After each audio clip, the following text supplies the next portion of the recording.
Lots of investors ask me, like when I was driving on the freeway today, one called me up and asked, well, if I'm selling for $800,000, how much does the government require that I acquire with an $800,000 sale?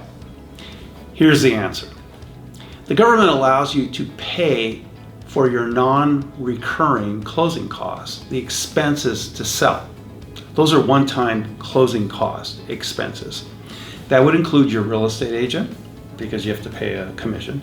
You have to pay the escrow or the attorney who's going to facilitate your escrow for you. You'll have to pay the title insurance company. You'll pay transfer taxes. You'll pay, and at least in California, you'll pay $1.10 per $1,000 of sales price. But some cities have an additional transfer tax that you would pay. Recording fees. You would have to hire an accommodator if you want to defer the capital gains tax into the next property.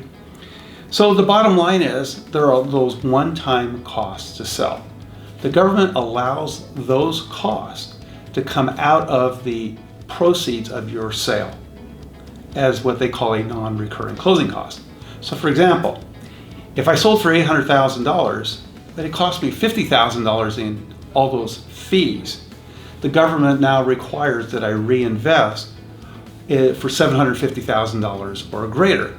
$800,000 sales price minus $50,000 of non-recurring closing costs, which means I have to buy for at least $750,000 or more. And all the cash from the sale has to go into the acquisition of the new property, which also assumes that I reborrow any debt on the acquisition that was paid off on the sale to get back to the $750,000 acquisition price or more. I can acquire higher. I can diversify it and put it into 2 or 3 properties, not just into one. But the choice is mine, as long as I acquire for at least $750,000 or more in this particular example. It works, and I don't have to pay any tax.